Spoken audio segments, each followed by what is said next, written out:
des déchets plastiques. À travers son initiative, elle transforme des déchets en produits utiles tout en créant de l'emploi pour plusieurs jeunes. Information de médias sur malinex.com dans les rapports. Entrepreneuriat jeune au Mali, histoire de succès, des conseils. Face à cela, se pose une question. Son projet ne constitue-t-il pas un levier réel et durable contre le chômage des jeunes au Mali? Mesdames et messieurs, c'est dans cette réflexion que s'inscrit notre thème du jour. L'entrepreneuriat constitue-t-il les leviers optimaux et durables de résorption du chômage des jeunes au Mali ou une réponse partielle aux insuffisances structurelles du marché de l'emploi? Pour notre part, nous défendons l'idée selon laquelle l'entrepreneuriat constitue les leviers optimaux et durables de résorption du chômage des jeunes au Mali. Chère assistance, une définition des termes qui s'impose pour bien la donner. Selon l'Organisation de coopération et de développement économique, l'entrepreneuriat est le processus par lequel les individus créent, développent et gèrent des entreprises afin de générer de la valeur sociale et économique. Ensuite, d'après les données de la Banque mondiale, quand on parle de l'expression chômage des jeunes, il s'agit des individus âgés de 15 à 24 ans qui n'exercent aucune activité, disponibles pour travailler, recherchent activement un travail. Au Mali, le ministère de la Jeunesse situe ses pages entre 15 et 35 ans. Le mot levier dédié selon le dictionnaire Robert moyen d'action et optimal c'est l'unité le plus favorable selon le tableau.com. D'après l'Organisation internationale du travail OIT, la résorption du chômage est l'ensemble des mécanismes de pratique visant à réduire durablement le nombre de personnes sans emploi. Enfin, la FMI, le Fonds monétaire international définit les insuffisances structurelles comme étant les faiblesses profondes de l'économie, telles que le nombre de mutualisations, l'inadéquation formation emploi, etc. Avec les termes désormais éclaircis, entrons dans le bloc suivant. Mesdames et messieurs, suite à l'instauration du multipartisme intégral, après la révolution démocratique de 1991, le Mali s'est engagé dans un processus dynamique de réformes institutionnelles visant à promouvoir la croissance économique et à réduire la pauvreté. Dans ce contexte, plusieurs programmes ont été mis en place pour développer certains secteurs de l'économie. Avant cela, les études avaient montré que les secteurs privés rencontraient plus de difficultés et que le taux du chômage des jeunes restait malgré tout élevé. L'État, conscient de ces défis sur le plan structurel et économique, a jugé nécessaire de se tourner vers le secteur privé plus précisément dans l'entrepreneuriat. À partir des années 2000, il met en place plusieurs structures pour aider les jeunes à entreprendre afin de trouver du travail.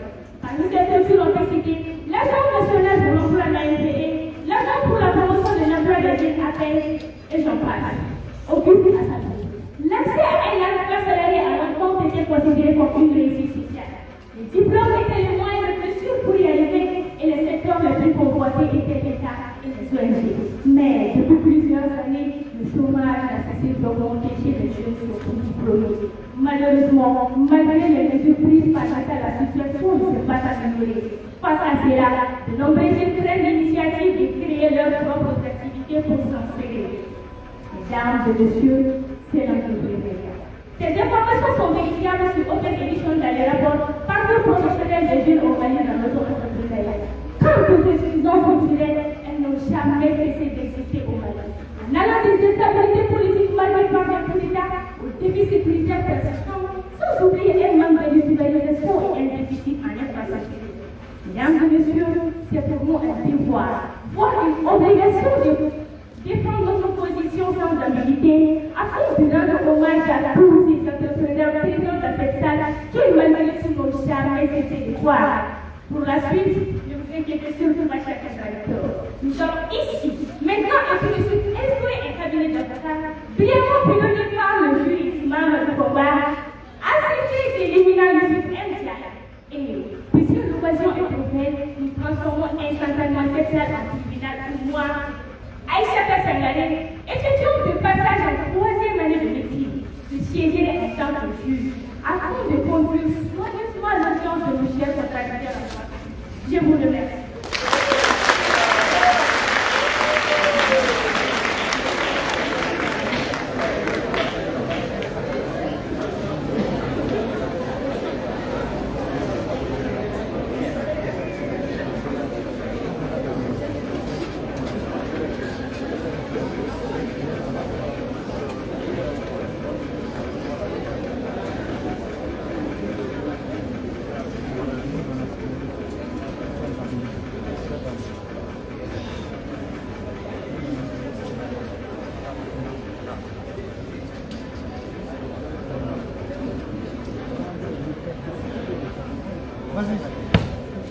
Assertion. La grande politicienne française Catherine Troisman disait que le revient à l'État et au Parlement d'être les garants de la pérennité et de la capacité du développement. Messieurs, dames, cette citation reflète parfaitement l'idée qu'en termes de développement et d'avancement dans tous les domaines, c'est l'État qui doit être en première ligne, car cela regarde sa mission régalienne. Mesdames et messieurs, honorablement dit, distingués invités, charmants auditoires, très chers amis contagiaires, recevez mes salutations de démocratie. Je suis Aïcha Kouyaté, étudiante en licence à la faculté de droit public de Bamako. Et tout au long de ce débat, j'aurais l'immense fierté d'être accompagnée de ceux que l'on ne peut pas dire. D'abord, celle dont la détermination fait trembler les cieux, Jérémy Akala Toubalo, alias Athéna, la maîtresse de la sagesse et de la guerre. À ses côtés se trouve la bibliothèque humaine.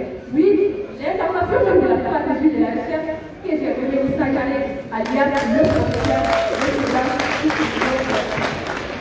Mesdames et messieurs, plus l'État aspire au développement.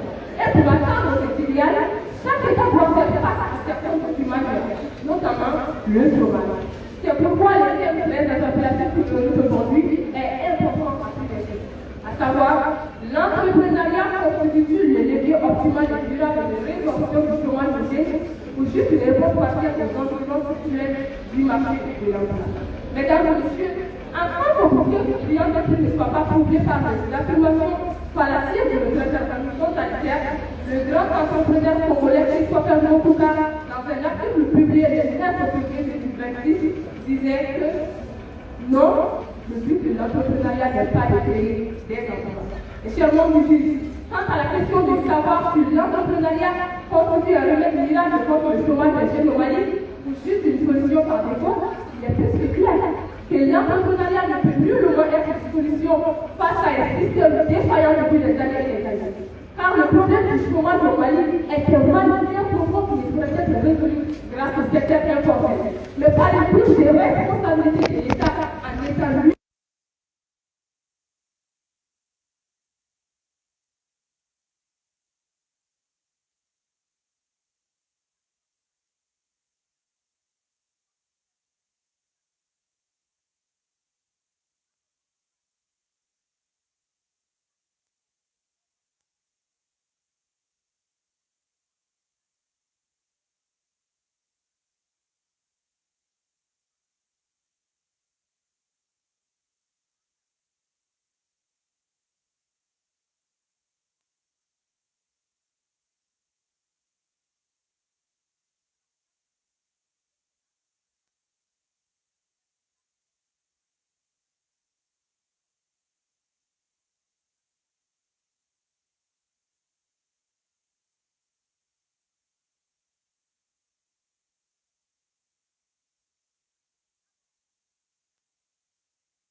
Honnêtement, appelez-moi entrepreneur quelqu'un qui vend des légumes au bord du bureau juste pour avoir le manger du jour. Est-ce que c'est un sommet qui se débrouille tout seul?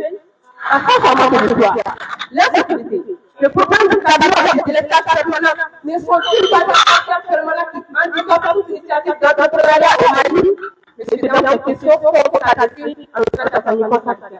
Et pour clôturer ce premier passage, je terminerai par cette citation du grand mathématicien français Andreville qui disait la logique est l'hygiène des mathématiques.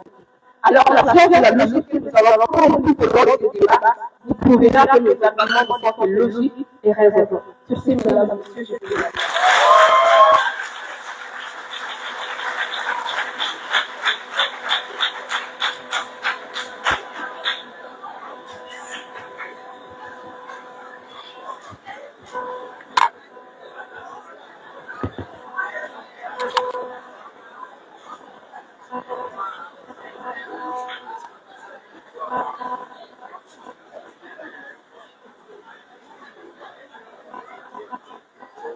Si le but de l'entrepreneuriat n'est pas de répondre à un besoin de créer de l'emploi, faites-nous en savoir, chers contradicteurs.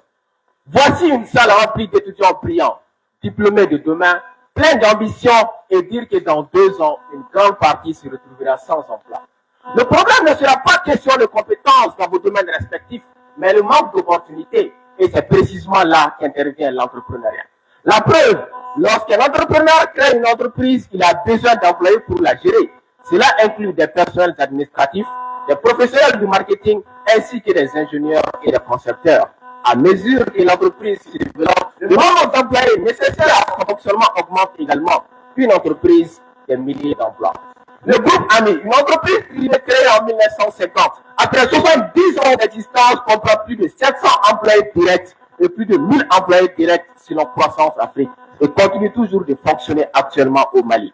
La société Aminata Konaté Baramousso fonctionne depuis 18 ans et emploie aujourd'hui plus de 6 000 employés selon le PDG de la dite société.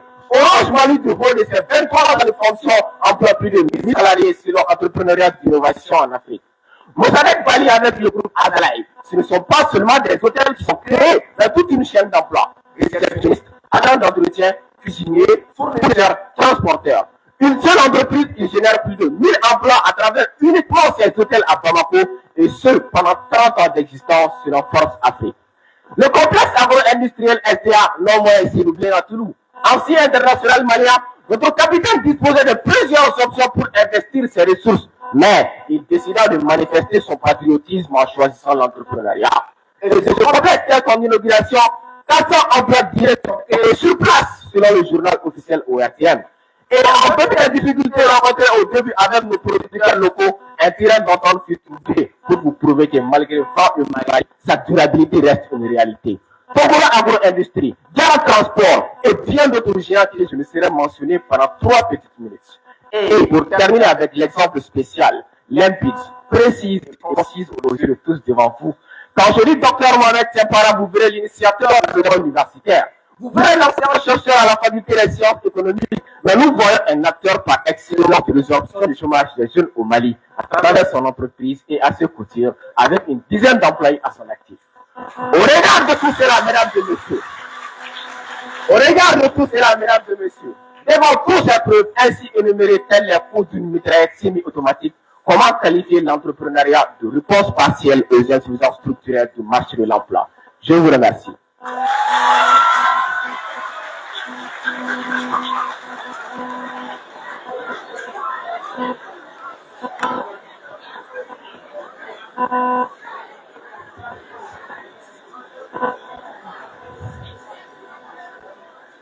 Mesdames et messieurs, j'ai l'impression qu'on nous présente aujourd'hui l'entrepreneuriat comme la solution miraculeuse au chômage des jeunes du Mali.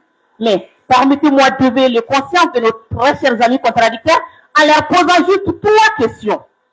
Primo, comment un jeune peut-il entreprendre sans financement, sans marché et sans accompagnement?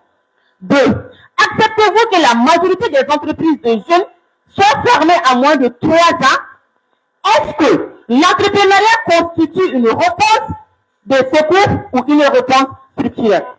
Alors, mesdames et messieurs, toutes ces questions méritent d'être répondues d'une manière claire et précise. Honorables membres du jury, chère assistance, distingués invités, mesdames et messieurs, l'entrepreneuriat constitue une réponse de secours, mais non une solution structurelle. Parce que de nos jours, il répond sur des conditions qui ne sont pas réunies pour la majorité des jeunes. Exemple, le manque de financement. On encourage les jeunes à entreprendre, mais avec quels moyens? La difficulté d'accéder aux ressources bancaires est aujourd'hui un obstacle majeur à la pérennité des entreprises. Les banques exigent des garanties impossibles. Les aides publiques sont limitées et les dispositifs d'accompagnement restent insuffisants. Ensuite, mesdames et messieurs, l'absence d'une formation adaptée. Entreprendre ne s'improvise pas. Or, notre système éducatif ne prépare pas suffisamment les jeunes à la prise de risque ni à l'innovation. Les données sur les taux d'échec des entreprises créées par des jeunes maliens indiquent une forte précarité. D'après une enquête sur le taux de survie des micro-entreprises, seuls 68% des entreprises soutenues étaient toujours en activité après une certaine durée de leur création, ce qui indique un taux d'échec notable. Ensuite, mesdames et messieurs, il est également difficile d'entreprendre dans un environnement économique instable. Chère assistance, Dans ces conditions, même les entrepreneurs les plus motivés ont du mal à survivre. Mesdames et messieurs, sachant que promouvoir massivement l'entrepreneuriat, c'est aussi transférer les responsabilités de l'État vers les individus. Au lieu de créer des emplois stables, on demande aux jeunes de se débrouiller seuls. Mesdames et messieurs, présenter l'entrepreneuriat comme la solution principale est non seulement exagéré, mais aussi dangereux, car cela crée une illusion, et une illusion ne crée jamais un emploi. Sur ce, je vous remercie.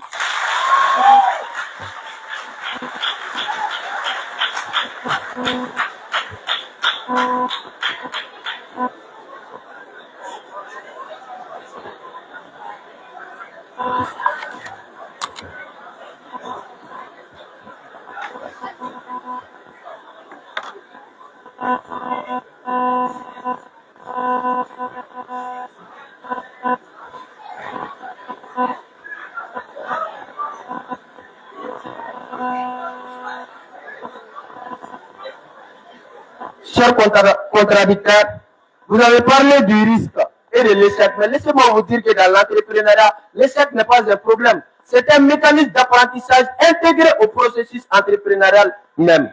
Honorable membre du jury, chers assistants, c'est décevant. C'est écœurant vraiment de constater que dans ces débats, nous avons des tâches à accomplir à la fois. Défendre pertinemment notre position et par la même occasion apprendre à nos chers contradicteurs les actualités concernant leur propre pays. N'avez-vous pas entendu parler de la vision Malikoura Nyatassira vers 2063? N'avez-vous jamais entendu parler du principe Malidekoura signifiant l'acteur responsable de son propre développement? Figurez-vous que dans cette vision, les financements existent bel et bien. Le plan d'action du gouvernement PAG 2025-2026 prévoit de financer plus de 4000 projets d'entrepreneurs jeunes. De plus, l'État a fait des prêts, dont l'un de plus de 4,4 milliards de francs CFA à la Banque arabe de développement économique en Afrique en septembre 2025 pour soutenir les PME formels, bien sûr. Ce n'est pas tout. L'État a mis en place le programme de développement des compétences et emploi des jeunes, PROCEJ, le programme emploi des jeunes, PEJ, la Banque malienne de solidarité, BMS, un fonds auto-renouvelable phare, source l'essor. Et je profite de l'occasion pour rappeler à nos chers contradicteurs cette citation devenue célèbre de l'actuel président, le général Assimi Goïta, je cite. Monsieur le président du jury, il n'y a plus rien à dire. L'entrepreneuriat est le principal moteur économique africain. La Banque mondiale affirme que 84% des emplois proviennent d'activités entrepreneurs et individuelles au Mali et en Afrique surtout. Selon la Direction générale des impôts du Mali, les recettes fiscales de 2025 s'élèvent à 1403 milliards de francs CFA. Autrement dit, 1 franc sur 2 du budget de l'État provient directement des entreprises. En effet, les PME évoluant dans le secteur formel contribuent à environ 50% du PIB total de l'Afrique subsaharienne selon l'Union européenne. Conscient de ces faits, les dirigeants africains ont fait de l'autonomisation de ces entreprises une priorité. L'exemple palpable est celui du Kenya qui prévoit de développer 200 000 petites entreprises, d'accélérer la création de 10 000 nouvelles entreprises et d'établir 47 centres régionaux d'affaires d'ici 2017. 2027 du moins. Information divulguée le 26 novembre 2024 sur Africa 24. Chère assistance, selon le Fonds monétaire international en avril 2026, l'Afrique du Sud, l'Égypte et le Nigeria se disputent la tête des pays d'Afrique les plus riches en termes de PIB nominal. Et ce n'est pas étonnant, bien sûr, puisque ces mêmes pays, selon le classement de Global Entrepreneurship Index 2018, se trouvent insérés parmi les top 10 des pays ayant le meilleur environnement entrepreneurial. Je vous remercie.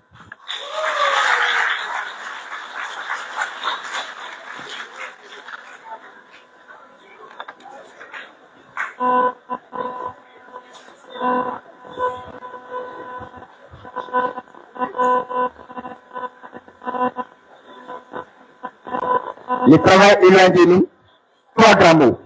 La nuit, le risque et le besoin. Cette célèbre station de Voltaire illustre l'importance capitale du travail dans la construction d'une société stable et prospère. Pourtant, au Mali, le chômage demeure une problématique majeure qui touche particulièrement les jeunes et freine le développement du pays. Avec une population en forte croissance et un marché du travail en tension, mesdames et messieurs, de nombreux diplômés et travailleurs se retrouvent sans emploi stable, contraire de se retourner vers le secteur informel ou l'immigration pour subvenir à leurs besoins. Chers auditeurs, posez-vous la question, mais c'est quoi le problème? La réponse tient en deux mots: insuffisance structurelle. Regardons les structures industrielles. Elles sont d'une faiblesse alarmante. Or, l'industrialisation a le pouvoir de créer 10 fois plus d'emplois stables que l'entrepreneuriat individuel. Chère assistance, comme on le dit chez nous, alors, ils ont fait non, à peine un problème. Prenons l'exemple récent et douloureux de la Comatex. Mesdames et messieurs, les rapports de vérification du bureau de vérificateur général publié le 14 février 2025 est un acte d'accusation contre l'inefficacité structurelle. Et regardez bien ces chiffres. Malgré un appui de l'État de 922 millions de francs CFA, la Comatex a perdu plus de 300 millions de francs CFA en un seul exercice. Pourquoi? Parce que la consommation énergétique absorbe 80% de ses charges. Honorable membre du jury, imaginez un instant. Si une structure comme la Comatex était gérée de manière optimale et modernisée, elle pourrait générer plus de 5 000 emplois directs et 25 000 emplois indirects à travers toute la valeur du coton. Mesdames et messieurs, une Comatex fonctionnelle dans chaque région du Mali, accompagnée de la relance de l'UCOMA ou de NCTALA, nous parlerons de centaines de milliers de salariés protégés avec un bulletin de paix. Mesdames et messieurs, ni au Koutera, en compétition magique, maman pour l'appeler, Barsabou, Barakoutera. Chers contradicteurs, je ne suis pas ici mon propos et je reviendrai pour démontrer que ce que vous qualifiez de levier optimal est en réalité une démission collective traversée de courage personnel. Sur ce, je vous remercie. Seulement du jury, je pense que mes très chers contradicteurs ont fini le débat, car ils viennent de dire que cette salle est remplie des entrepreneurs. Mais en fait, moi, je sais que c'est une école de santé et non une école d'entrepreneuriat. Comment un homme de santé peut se retrouver entrepreneur si ce n'est pas l'institution structurelle?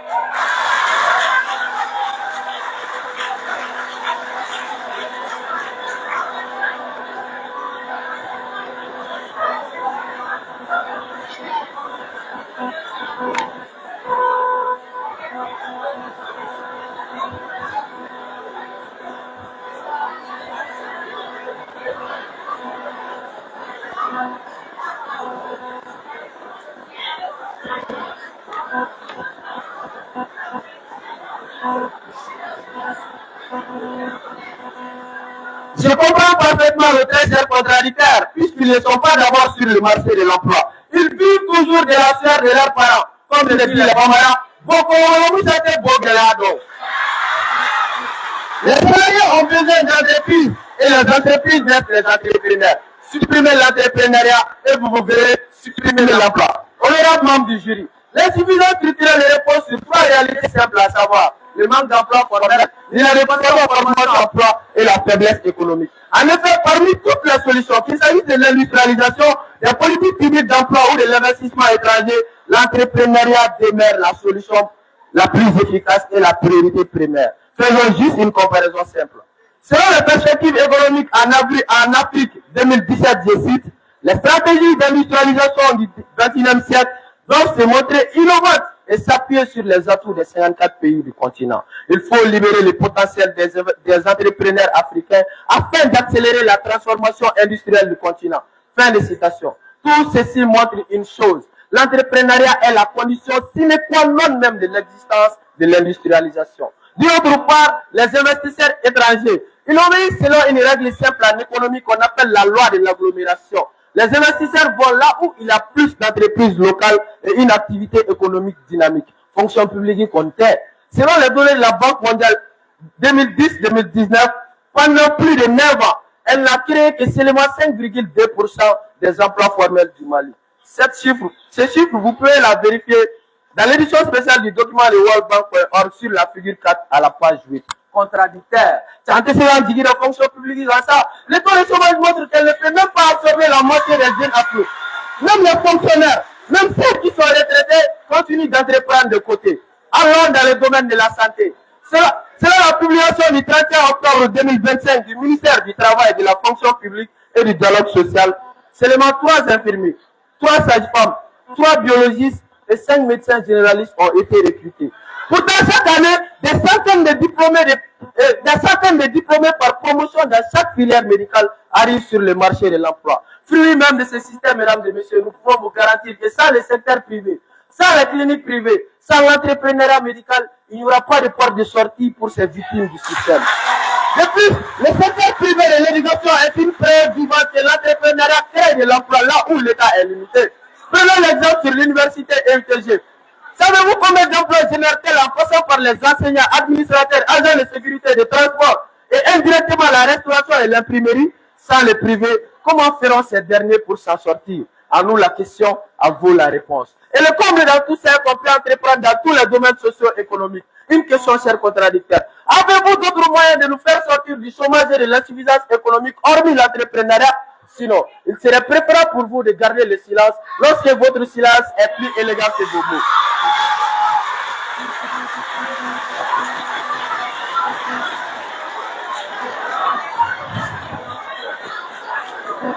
Cher Albert,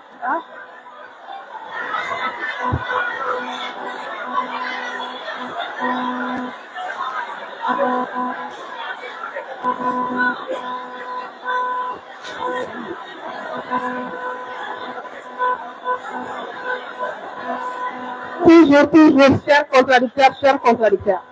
On s'attaque toujours à son adversaire quand on n'a pas d'argument.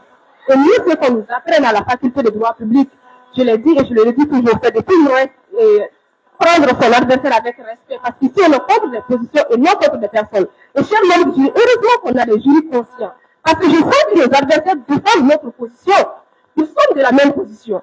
On n'a pas dit que l'entrepreneuriat n'est pas une solution. Mais le fait que lui-même, il a dit que lors de la fonction publique, il n'y avait que 3 agents de santé, ça même ça prouve, pas parce que l'État ne veut pas prendre des agents de santé, mais il n'y a pas assez de structures pour les payer. Donc c'est des insuffisances structurelles. Je sens qu'ils nous comprennent. Et c'est bien ça.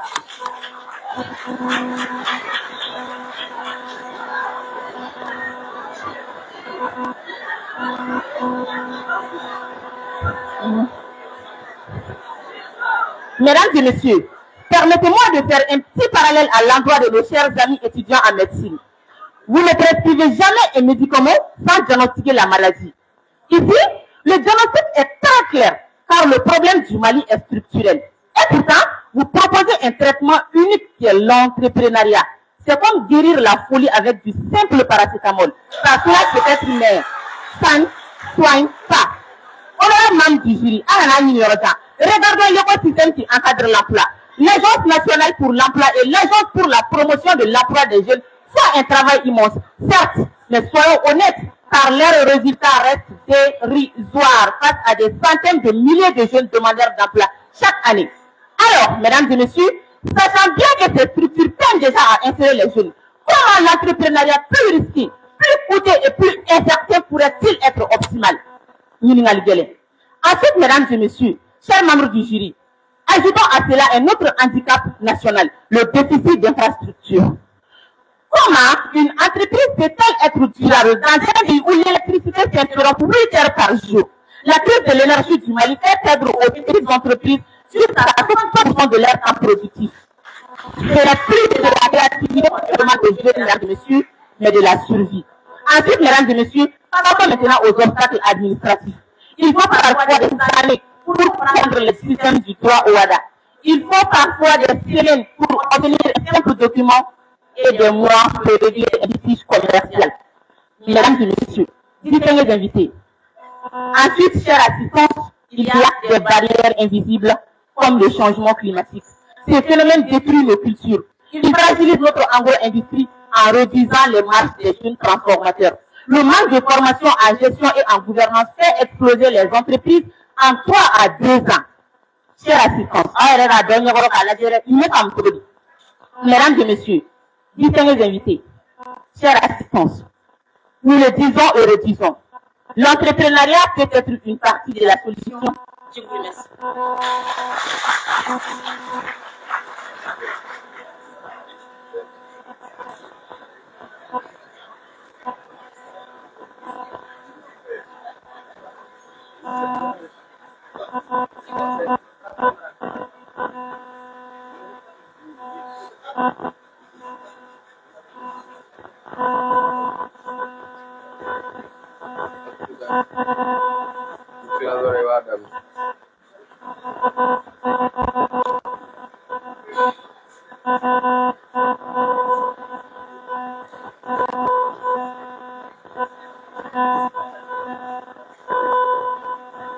Oui.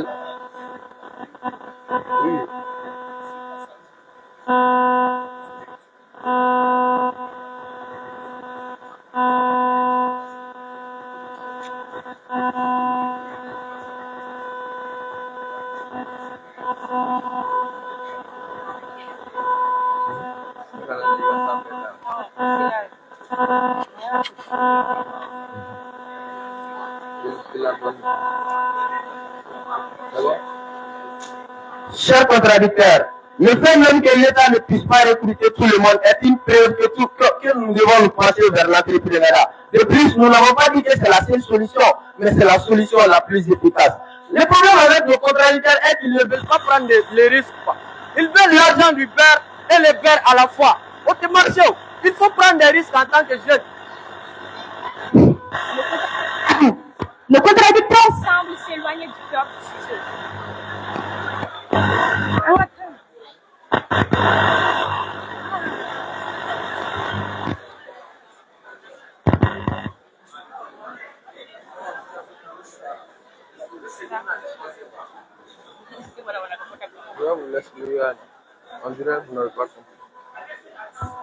Ah, test micro, test micro, test.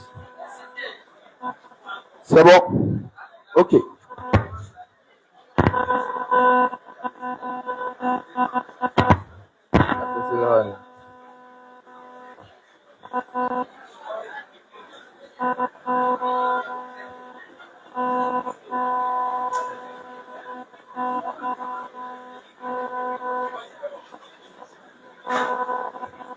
Chers contradicteurs, le fait même que l'État n'arrive pas à recruter beaucoup de personnes est une preuve que nous devons nous pencher vers l'entrepreneuriat. De plus, nous n'avons pas dit que c'est la solution, la seule solution, mais c'est la solution la plus efficace. Le problème avec ceci est qu'ils ne veulent pas prendre les risques. Or, dans l'entrepreneuriat, les risques est un chemin à faire. Nos contradicteurs semblent s'éloigner du sujet. Honorable membre du jury, permettez-moi de recadrer les thèmes afin que nos chers contradicteurs puissent mieux les servir. Il s'agit de voir si l'entrepreneuriat peut résoudre durablement le problème du chômage des jeunes au Mali ou s'il reste une solution limitée aux insuffisances structurelles du marché de l'emploi. Laissez-moi vous l'expliquer. Mesdames et messieurs, les faits sont têtus. Selon les médias Mali Actu, l'entrepreneuriat a généré à la création de plus de 32 000 emplois en 2024 et près de 29 000 en 2025. Comme exemple, au Mali, le taux de chômage est officiellement passé de 7,5% en 2020 à environ 3% aujourd'hui selon l'Institut national de la statistique malienne. Chers assistants, ce même 2020, environ 14 869 entreprises ont été créées et ce chiffre atteint en 2025 18 314 entreprises selon API Mali.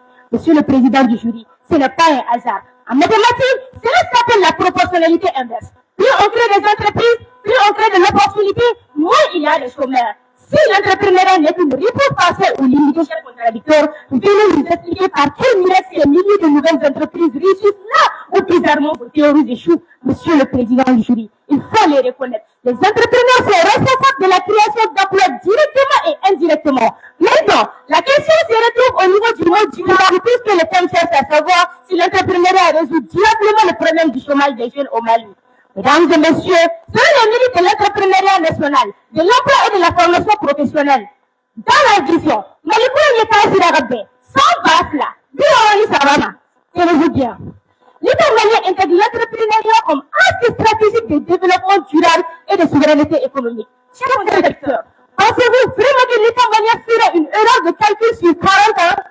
Bien sûr que non. Probablement du jury, est-ce que vous pensez sincèrement qu'un État sérieux engagé dans une refondation historique, on a inscrit l'entrepreneuriat comme axe stratégique de souveraineté économique si ce n'était qu'une routine pour masquer le chômage? Je ne crois pas. Si l'État malien a fait ce choix, c'est parce que l'entrepreneuriat est le seul levier optimal capable de briser les fameuses insuffisances structurelles que mes chers contradicteurs brandissent comme une fatalité. De surcroît, les autorités nationales comme Mme Oussasek, ministre de l'entrepreneuriat national, de l'emploi et de la formation professionnelle, a souligné l'importance de renforcer le soutien au privé tout en poursuivant les réformes pour un emploi durable. Information vérifiable sur Actuel Média. À ce stade, chère assistance, une seule question s'impose. Si Madame le ministre affirme cela, et que le gouvernement malien lui-même est d'accord avec nous, nos chers contradicteurs, simples étudiants à la quête d'une licence, en l'image de Christophe Colomb avant la... Je vous remercie.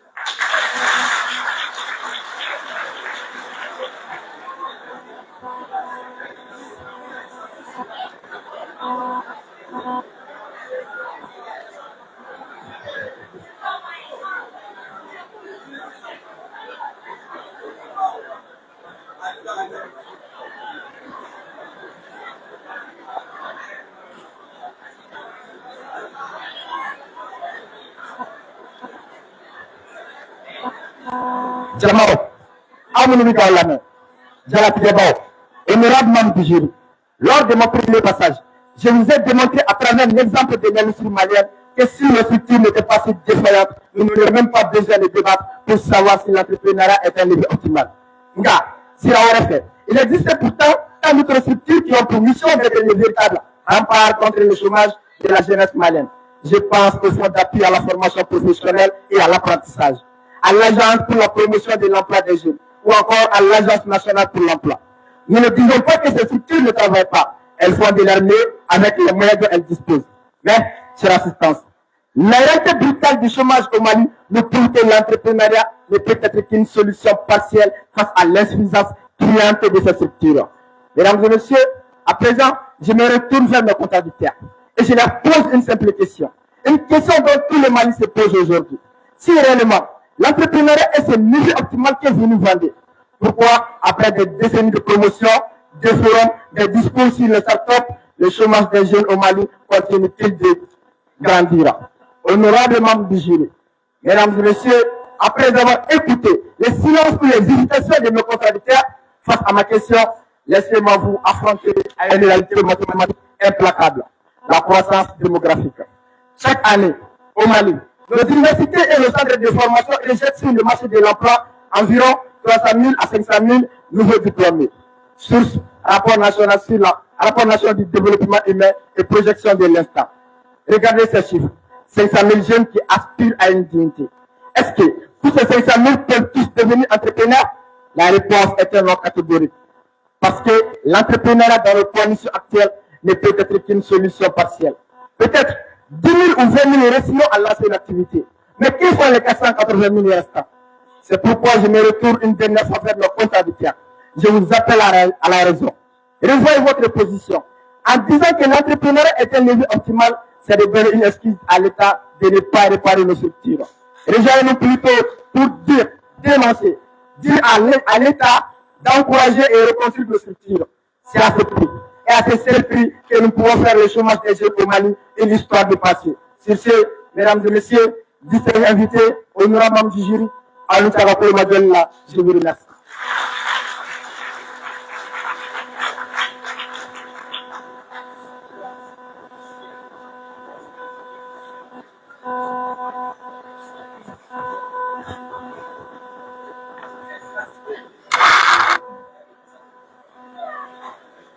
En définitive, mesdames et messieurs, le temps du mensonge est révolu. Et nous vous avons démontré tout au long de ce débat, par la force de nos arguments, que la vérité est nôtre et qu'elle le sera toujours. Et cette vérité, nous la partageons avec des experts en la matière. En effet, mesdames et messieurs, le grand entrepreneur congolais Christopher Mopuka, dans son article publié en février 2026, est plus explicite sur le sujet, car il démontre clairement que l'entrepreneuriat ne vise nullement à générer de l'emploi. C'est pourquoi tout au long de l'article, il explique que la vérité que peu de gens osent dire, c'est que si vous pouviez doubler votre chiffre d'affaires sans doubler votre équipe, vous le feriez. Et pourquoi? Parce que chaque embauche ajoute des réalités concrètes, des charges fixes, salaires, des supervisions, etc. Et tout au long de son article, il explique clairement que le but de l'entrepreneuriat n'est pas de créer des emplois, mais de créer une entreprise rentable et durable et très souvent de s'accomplir en le faisant. Et nombreux sont les cadres en la matière qui partagent cette même philosophie. Il en est de même pour le grand entrepreneur américain Elon Musk qui affirmait lors d'un discours en 2016 que si votre entreprise a besoin de milliers d'employés pour fonctionner, vous faites probablement quelque chose de mal. Il en est de même pour Mark Zuckerberg, qui n'est plus à être présenté et fondateur de site web, le réseau social Facebook, mais aussi chef d'entreprise, qui affirmait lors de son discours d'ouverture à l'université Harvard le 25 mai 2017 que nous ne mesurons pas notre succès par le nombre d'emplois que nous créons, mais par le nombre de connexions significatives que nous permettons. Ce qui démontre une fois de plus que l'entrepreneuriat ne vise nullement à promouvoir de l'emploi. L'entrepreneuriat n'a pas pour objectif de promouvoir de l'emploi. Et mesdames et messieurs, il faut comprendre qu'un bon entrepreneur est avant tout quelqu'un qui cherche à avoir du profit. Et pour atteindre cet objectif, s'il lui faut écarter des employés, il le fera. Et c'est le nullement personnel, c'est le business qui fait ça. Car il faut comprendre qu'une entreprise n'est pas une œuvre caritative. Elle n'est pas en principe destinée pour évoluer, elle n'est pas en principe destinée à faire de l'humanitaire, à évoluer pour le social, mais à construire une entreprise rentable et durable, et même si cela doit se faire avec très peu d'employés. Car une entreprise est un système conçu pour servir une cible et encaisser de l'argent. Mais si ce système ne génère pas de marge, il meurt. Et dès qu'il meurt, il ne crée plus aucun emploi. Alors quand le contradicteur dit que l'objectif c'est l'emploi, c'est alors confondre l'effet et la cause. La cause, c'est la performance économique, la vente, la marge, la trésorerie, etc. Et l'effet, c'est l'emploi. Alors si vous inversez les dés, vous allez créer des entreprises fragiles sur le papier et mortes sur le terrain. Alors, mesdames et messieurs, mesdames et messieurs, afin d'apporter des solutions concrètes permettant à l'entrepreneuriat de sortir les jeunes au chômage, nous préconisons d'abord. Il faut passer de l'entrepreneuriat de survie à l'entrepreneuriat de croissance. Car le Mali compte beaucoup d'entrepreneurs par nécessité. Et pour que ce soit un levier optimal, il faut un ciblage des secteurs porteurs. C'est-à-dire orienter les jeunes vers l'agrobusiness, la transformation locale et le numérique, plutôt que les petits commerces de détail qui est déjà saturé. Il faut réformer l'adéquation formation-emploi. Car l'entrepreneuriat ne peut pas du tout absorber si la base est fragile. Il faut donc une révalorisation de l'enseignement technique, c'est-à-dire former des techniciens qualifiés en mécanique et en énergie renouvelable dont nos entreprises ont désespérément besoin. Également, il faut faciliter l'accès au capital de risque, car le système bancaire classique est inadapté aux jeunes Maliens actuels, faute de garantie. Il faut donc mettre en place des fonds de soutien nationaux où l'État se porte garant pour soutenir les projets des jeunes. Enfin, mesdames et messieurs, il faut chercher une solution aux problèmes d'électricité et d'énergie qui sont les premiers freins contre la compétitivité des jeunes entreprises maliennes, tout en veillant à aider les entreprises déjà établies à grandir afin qu'elles puissent beaucoup embaucher. Et mesdames et messieurs, pour clôturer ce débat, je terminerai par cette citation de l'ancien président français Nicolas Sarkozy qui disait « Dans la vie, il faut tout donner. Et tant qu'on donne tout, on a une chance de recevoir beaucoup plus. » Alors, mesdames et messieurs, sachez que nous avons tout donné et qu'au final, seule la vérité l'emportera. La vérité que nous avons eu de celle de défendre tout au long de ce débat, car elle seule compte. Et ce serait vraiment ingrat de quitter ce pupitre sans rendre un vibrant hommage à Sadio Camara ainsi qu'à tous ces victimes qui sont tombées sur le champ d'honneur.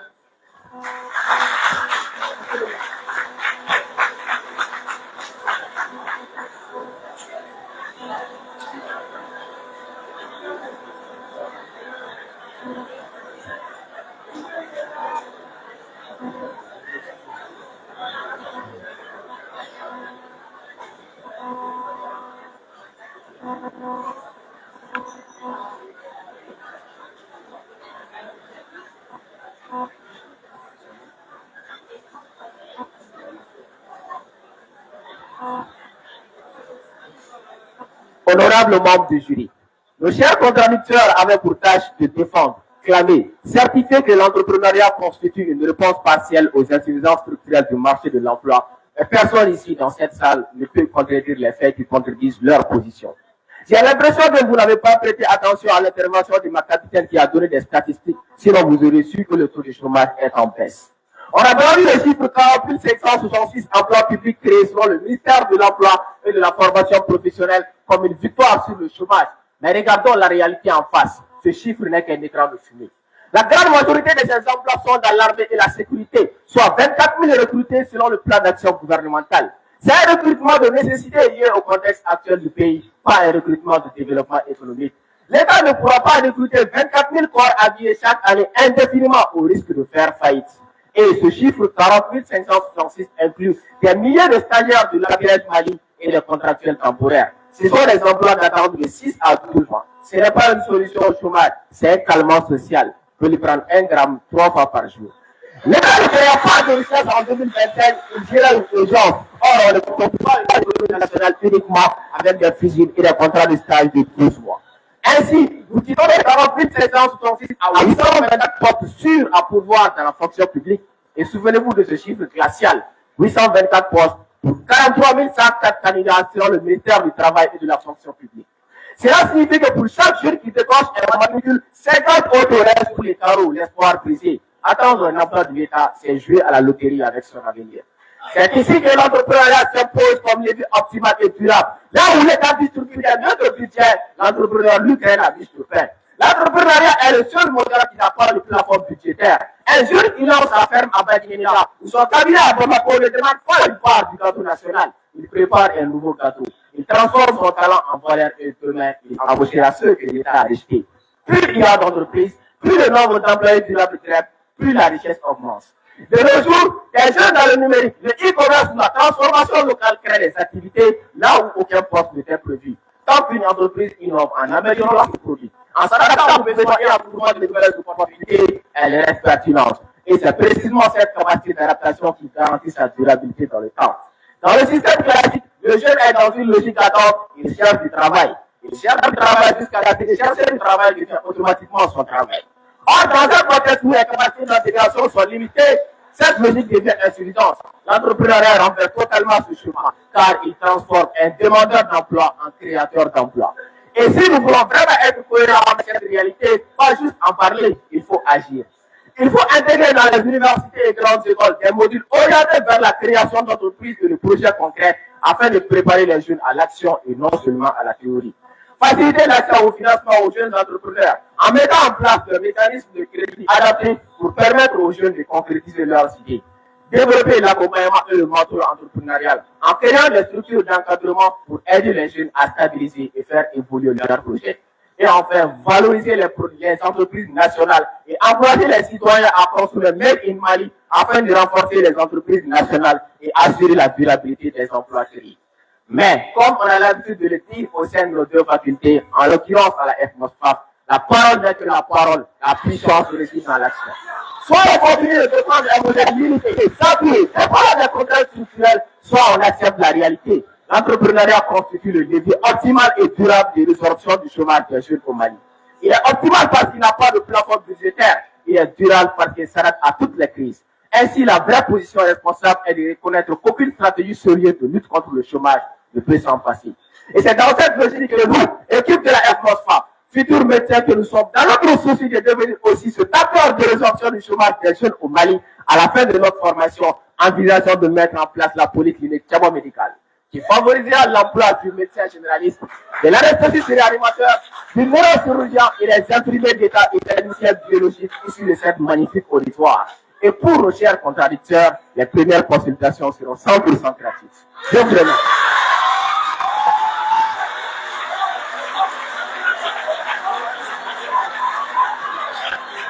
Applaudissez pour les débatteurs, mesdames et messieurs.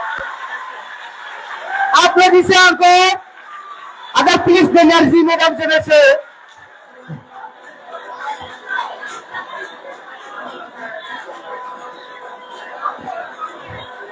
Mesdames et messieurs,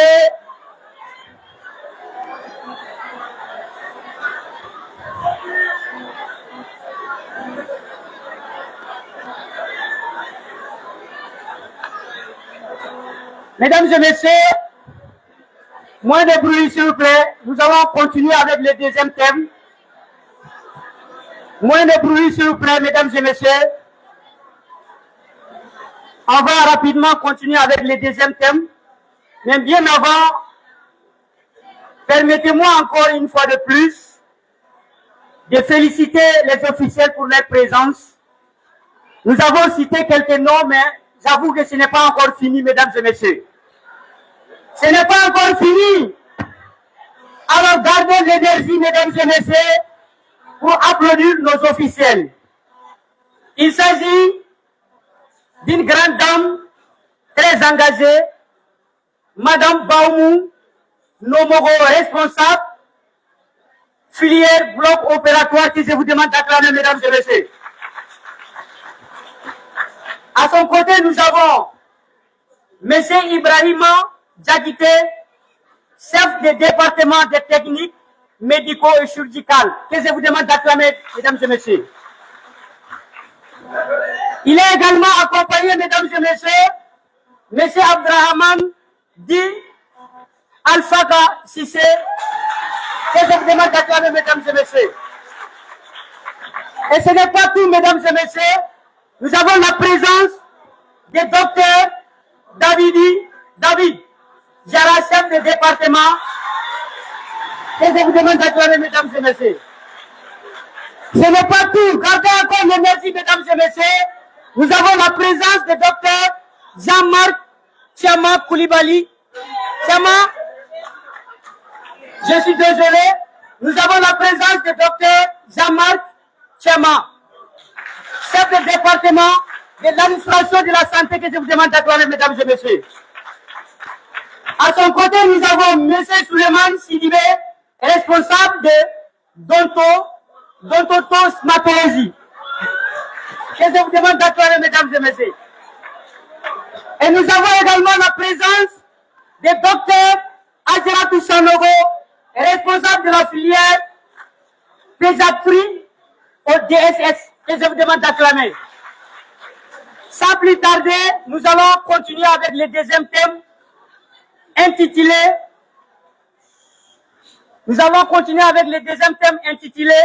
les contenus humoristiques des jeunes artistes maliens constituent-ils un levier pertinent de sensibilisation sociale ou participent-ils à une progressive altération des valeurs morales?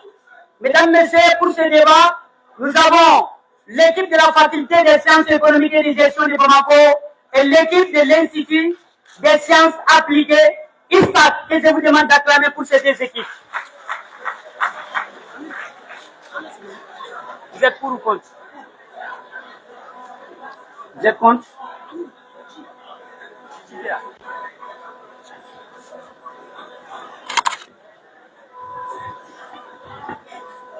Avec la permission des membres du jury, nous allons continuer.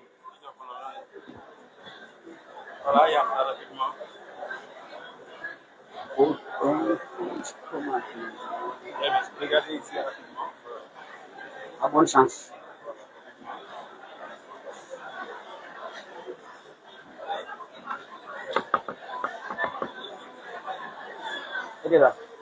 C'est bon?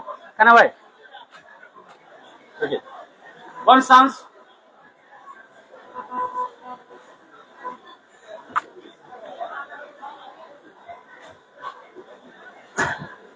Vous savez, j'ai bien conseillé très particulier mon cœur et mon cerveau. Le premier parle avec passion, le second parle avec raison. J'avoue que ces deux ne se mettent presque jamais d'accord sur un même sujet, mais aujourd'hui, ils ont décidé de marcher main dans la main. Non pas pour défendre une opinion populaire, mais pour défendre une évidence. Rassurez-vous, je ne suis pas venu ici pour jouer au poète, je ne suis pas venu non plus pour vous impressionner avec des grandes phrases, je suis venu pour faire quelque chose de beaucoup plus simple et beaucoup plus dangereux dans un débat, dire la vérité. Car dans toute discussion sérieuse, il existe des stratégies. La première consiste à dramatiser les faits jusqu'à faire croire que tout va mal. La seconde consiste à observer les faits, à regarder la société en face et de faire une conclusion constructive. Et moi, Lassana Touré, en tant que capitaine de cette équipe infaillible, je fais un choix très clair. Je refuse le pessimisme facile et le jugement paresseux. Je préfère les faits, je préfère la logique et surtout, je préfère la réalité. C'est donc avec cette conviction que je me tiens devant vous ce matin, non pas pour divertir cette salle, mais pour vous démontrer une chose essentielle. La question qui nous réunit aujourd'hui est la suivante. Le contenu humoristique des jeunes artistes maliens constitue-t-elle un véritable levier de sensibilisation ou participe-t-elle à une progressive altération de nos valeurs morales? En ce qui nous concerne, la réponse est claire, assumée et solidement défendue. Le contenu humoristique des jeunes artistes maliens est non seulement un outil pertinent de sensibilisation sociale et morale, mais aussi des antidépresseurs sans ordonnance. Avant de me lancer dans cette traversée communicationnelle, permettez-moi de poser les balises de notre réflexion. Les définitions suivantes selon le dictionnaire Robert: humoristique, esprit visant à présenter la réalité de manière comique ou ironique. Sensibilisation, action de faire prendre conscience quelqu'un d'une réalité ou d'une situation. Levier, moyen d'action permettant d'agir efficacement sur une situation ou une réalité. Les définitions suivantes selon le dictionnaire Larousse: altération, action de modifier en pire. Valeurs, principes moraux et sociaux qui guident le comportement. Et pour m'accompagner dans ce voyage de logique et de vérité, j'ai la chance d'avoir à mes côtés des esprits d'exception, chacun à sa manière. D'abord, Madeleine Kamaté, une étoile qui ne se contente pas de briller, mais qui éclaire tout autour d'elle. Sa beauté n'est que l'écho de la clarté de son esprit. À ses côtés, un homme du discernement et de la sagesse. Amma Al-Husseini. Ce n'est pas seulement un homme du savoir, c'est un guerrier de l'intelligence. Dans les turmitudes des arguments confus, il est la boussole qui oriente notre réflexion. Et retenez bien ceci. Ensemble, nous ne sommes pas seulement des simples co-débatteurs, nous sommes la force et l'esprit qui fera dissiper tout doute au sourd de ces débatteurs. Comme le disait Molière, le rôle de l'humour est de corriger les hommes à les divertissant. Vous savez, l'autre jour, quand j'étais en train de scroller de façon hasardeuse sur TikTok, je suis tombé sur une vidéo d'un jeune humoriste du nom de Wizi avec 3,6 millions d'abonnés. Dans la courte vidéo, on aperçoit une jeune fille d'environ 17-18 ans demandant la permission de son père pour aller voir son fiancé de 2 mois. Le papa dit non, qu'elle n'ira nulle part. Mais la maman assise à côté, après 2-3 phrases, finit par convaincre le papa. Mais ce jeune humoriste à côté dit à son père, père, si tu laisses ta fille sortir, c'est que tu l'as condamnée. Pour ne pas dire que tu l'as laissé aller se prostituer. Déjà, tu n'as aucune garantie que si elle sort avec les gars, ils ne vont pas se toucher. Il n'y a ni de mariage religieux, ni de mariage civil. C'est qu'il veut tout simplement dire que ce n'est pas sa femme. Alors, le papa s'est rendu compte de l'erreur monumentale qu'il allait commettre. Alors, chers membres du jury, moi je vous pose la question. Combien de nos sœurs, de vos filles ont été enceintées et abandonnées dans nos maisons à cause de ces pratiques? Mais ce jeune humoriste, avec peu de moyens, une bonne compréhension, une très bonne éducation, vient de sensibiliser 3,6 millions de Maliens. Sans oublier que la vidéo a généré 153 000 likes, 31 200 partages et 5 244 commentaires. En mathématiques, c'est des statistiques. Les communicants vous diront que c'est des feedbacks positifs. Et les sociologues vous diront que c'est des millions de vies sauvées. Mais moi, je poserai une seule question à nos chers contradicteurs. Le contenu humoristique de cette vidéo constitue-t-elle un levier pertinent de sensibilisation ou participe-t-elle à une altération de nos valeurs morales? Je vous remercie.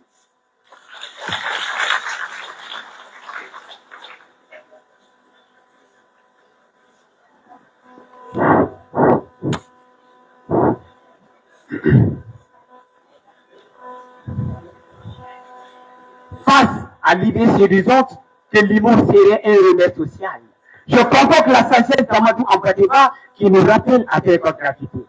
La parole est un don de Dieu. Elle est sacrée. Sacrée, donc précieuse. Sacrée, donc responsable. Et pourtant, aujourd'hui, cette parole est trop souvent travestie, détournée, vidée et désadmodeste pour devenir un simple instrument de guérison. Honorables membres du jury, distingués invités, chers contradicteurs. Je vous salue, non pas par une simple courtoisie, mais avec une conviction brûlante que préserve nos valeurs, c'est refuser l'érosion par des contenus qui abusent plus qu'ils l'élèvent. Chère assistance, je prends la parole au nom de Suleiman Fekera, étudiant en licence à la faculté des sciences économiques et de gestion de Bamako. Tout au long de ce débat, je serai accompagné par incomparable Inisa Kamara et la fille Sandra Goudoumbia. Tous deux étudiants dans notre faculté. Chers assistants, monsieur le notaire, ce débat n'est pas un divertissement, ce débat n'est pas une scène de spectacle. Ce débat est un miroir. Et dans ce miroir, c'est le monde de notre société qui se regarde. La question soumise à notre réflexion est la suivante. Les contenus humoristiques d'un jeune artiste malien constituent-ils un levier pertinent de sensibilisation sociale ou participent-ils à une altération progressive des valeurs morales? Notre position ne tremble pas. Elle ne négocie pas, elle ne vacille pas. Nous sommes contre. Monsieur le président du jury, d'abord, les contenus humoristiques, capricieux vidéo ou audio, diffusés par des réseaux sociaux dont leur objectif est afficher le divertissement défini selon le dictionnaire de l'Académie française, les deux éditions actualisées en 2025. La sensibilisation, c'est le processus de conscientisation visant à modifier positivement et des pratiques sociales, définies selon l'UNESCO, guide et média jeunesse 2024. Enfin, les valeurs morales. Héritage immatériel constitue des règles de bienséance, de critères structurant le pacte social, défini selon l'ancien président du Mali, Alpha Oumar Konaré, Coris édition 2023. Mesdames et messieurs, regardons autour de nous. Dans les cours de Bamako, de Lafiadougou, de Badaladougou et sans oublier de Kémikorodougou. Dans les ruelles, dans les constructions, dans les chambres éclairées par des écrans, qu'en croyons-nous? Une jeunesse penchée, non, pas sur des livres, mais sur des écrans. Une jeunesse qui rit, mais elle oublie en réalité ce qu'elle vit. Une jeunesse qui consomme sans jamais désirer ce couvert d'humour. Alors qu'il est important que l'ensuite est audace, que l'ambition est stratégique, que respecté est modernité. C'est un synonyme financier, un rêve de l'air culturel qui remporte avec lui le Gatina et le Moroya. Et permettez-moi de vous laisser cette image. On n'arrose pas un bonbon avec les salaires, on ne construit pas une nation forte par des fondements pourris. Chers assistants, écoutez bien, nous en parlerons. Nous en parlerons en dénonçant le respect d'assassinat où l'aîné n'est plus une bibliothèque vivante, mais plutôt qu'une personnage de caricature. Nous en parlerons en exposant la vulgarité banalisée, ce langage qui salit les lèvres comme la pouée soudée de pain blanc. Nous en parlerons en dénonçant la dictature douteuse, où l'on préfère être vu à la honte plutôt que le respect dans le silence. Enfin, nous en parlerons par la force de nos arguments et le souvenir de nos traditions et que le jury prenne acte. Aujourd'hui, il ne s'agit pas seulement de débattre, mais il s'agit de défendre notre dignité, de défendre notre culture et de défendre l'âme du Mali. Et cette défense, ça a commencé ici et maintenant, je vous remercie.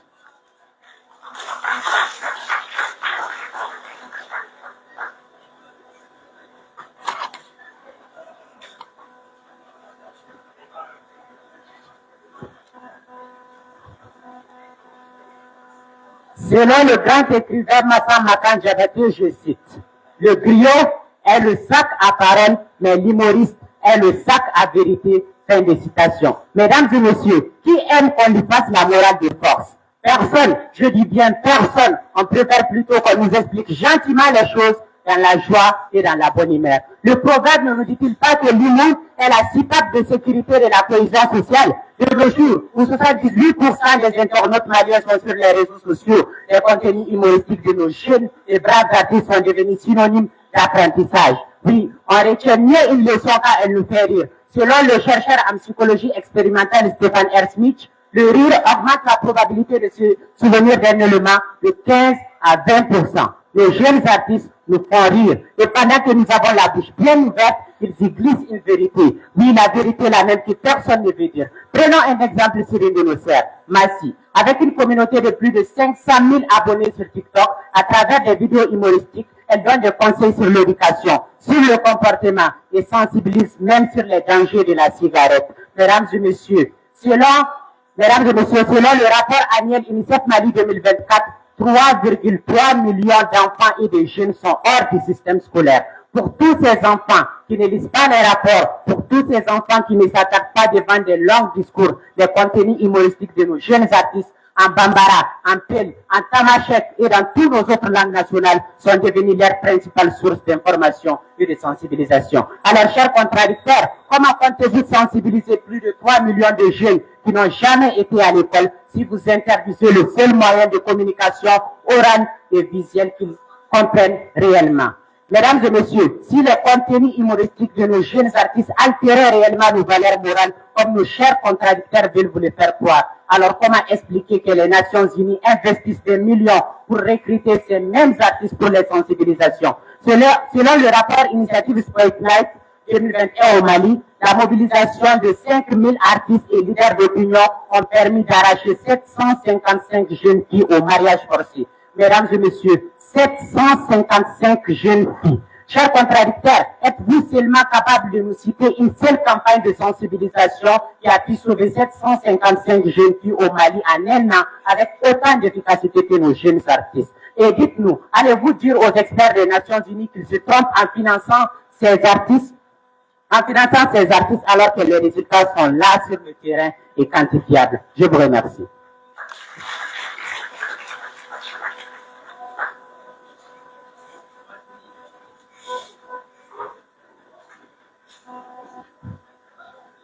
Mesdames et messieurs, honorables jurés, distingués invités, à la faculté des sciences économiques et gestion du développement, nous apprenons une vérité simple. mais décisif. La première richesse d'une nation, ce n'est ni l'or, ni le coton, ni l'uranium. C'est l'homme, c'est la femme, c'est l'enfant, c'est leur cerveau, c'est leur dignité et c'est leur capacité à construire l'avenir. Aujourd'hui, c'est précisément cette richesse que le contenu humoristique fragilise. Nos très chers humoristes vous parlent de sensibilisation gratuite. Moi, je vous présente la facture cachée. Car, monsieur le président du jury, derrière chaque éclat de rue, il y a une perte silencieuse. Derrière chaque pièce, il y a une fuite invisible. Écoutez bien, quand un sketch insulte un investisseur, il s'en va. Quand une vidéo, il ridiculise l'État, les bailleurs butent. Quand le buzz remplace la confiance, l'économie suit un résultat non souhaitable. Moins d'emplois, moins visibles, moins d'opportunités, moins d'emplois pour les enfants et plus de chômage pour nos frères. Mais très chers contradicteurs, vous appelez cela un levier de sensibilisation, mais quelle myopie intellectuelle. Moi, j'appelle ça un levier de désinvestissement. Car, monsieur le président du jury, distingués invités, le monde ne fonctionne pas à coupe de lettres, il fonctionne à coupe de confiance. Le Fonds monétaire international ne regarde pas TikTok, il analyse la stabilité du pays. La Banque mondiale ne partage pas des vidéos, elle décide d'investir ou de partir. Monsieur le président du jury, soyons rigoureux, soyons lucides. L'argument de notre cher humoriste repose une confusion dangereuse pour le Mali. Ils confondent la création du valeur et destruction de confiance. Ils confondent l'audience et le respect. Ils confondent également le buzz et la crédibilité. Cette confusion coûte cher. Alors, mes très chers humoristes, permettez-moi de vous poser une question simple. Préférez-vous 1 million de vues sur TikTok ou 1 million d'emplois pour la jeunesse malienne? En nous la question, à vous la réponse. Monsieur le président du jury, je ne parle pas dans le vide, je parle avec des faits. Selon la Banque mondiale, dans son rapport 2024 intitulé « Les capitales humaines en Afrique de l'Est », je cite, « Un jeune qui passe plus de 4 heures par jour sur du contenu non éducatif voit ses capacités cognitives et sa productivité future diminuer de 17 à 23%. Ce n'est pas une blague, c'est une perte réelle, une perte misérable, une perte nationale. Car, monsieur le président du jury, chaque minute passée devant ces contenus, ce n'est pas neutre. C'est une minute volée. Volée à l'apprentissage, volée à l'innovation, volée à la construction nationale, volée à l'entrepreneuriat, volée à l'avenir du Mali. Mes très chers humoristes, les jeunes qui passent 4 heures par jour sur TikTok seront-ils les ingénieurs du Mali de demain ou des journalistes du Sud 2030? À nous la question, à vous la réponse.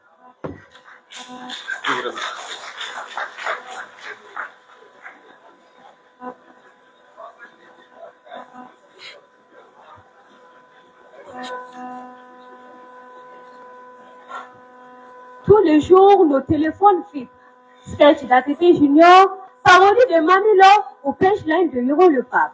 On rit, on partage, mais après le rire, une question reste. Ces vidéos nous élèvent-elles ou nous abaissent-elles? Le contenu humoristique des jeunes artistes maliens constitue-t-il un levier pertinent de sensibilisation sociale ou participe-t-il à une progressive altération de nos valeurs morales? Et puisque l'intégrité et le bon sens de la jeunesse malienne sont des choses qui sont toujours mises en doute au sein de ce théâtre, nous ne ménagerons aucun effort à vous prouver une chose aujourd'hui. Les jeunes artistes maliens, de par leur contenu humoristique, constituent un réel levier de sensibilisation sociale. En cette grande révolution technologique, il faut comprendre une chose, que lorsque nos rapports dorment dans les tiroirs, un sketch de 30 secondes fait le tour de Bamako avant 18h. Et le réel pouvoir, il est là dans nos téléphones. Et c'est cela même que nos humoristes ont compris. L'humour casse le mur de l'indifférence. Car à chaque problème grave, notre réflexe, c'est de le zapper. On se dit que le problème est trop lourd, trop triste à surmonter. Et l'humour fait exactement tout le contraire. Il te fait entrer dans le sujet du problème par la porte du rire. Lorsque ADT Junior montre la galère du chômeur diplômé, on rit, on partage la vidéo, mais après vient le silence de quelques secondes, parce que nous voyons à travers cette vidéo. Ou lorsque Hiro Le Pape tire les ordures à Kalabankoro, on rit, on partage également la vidéo, mais après nous allons regarder devant la porte. Le rire, ce n'est pas la fin du message, c'est l'hameçon. Et lorsqu'on y mord, le débat commence. Et aucun débat ne commence, aucun changement ne commence sans débat. De plus, il faut aussi avouer que ces humoristes parlent la dent du peuple. Donc, ils sont écoutés. Soyons honnêtes. Qui d'entre nous encore écoute les conférences de longue durée? Très peu. Les jeunes sont sur TikTok, pas dans les salles climatisées. Les jeunes sont prêts à sacrifier toute une journée sur le Wi-Fi durant leur jour de repos que d'aller se casser la tête avec des conférences insuissables. Pourquoi ne pas utiliser cela en notre avantage? Et c'est cela même que nos humoristes ont compris. Utiliser les téléphones pour sensibiliser leurs pairs. Alors dites-moi, entre un expert que personne ne connaît dans le quartier et l'humoriste que tout le monde suit, qui fera le plus changer leur comportement? La réponse, cher auditoire, se trouve dans nos téléphones. Je vous remercie.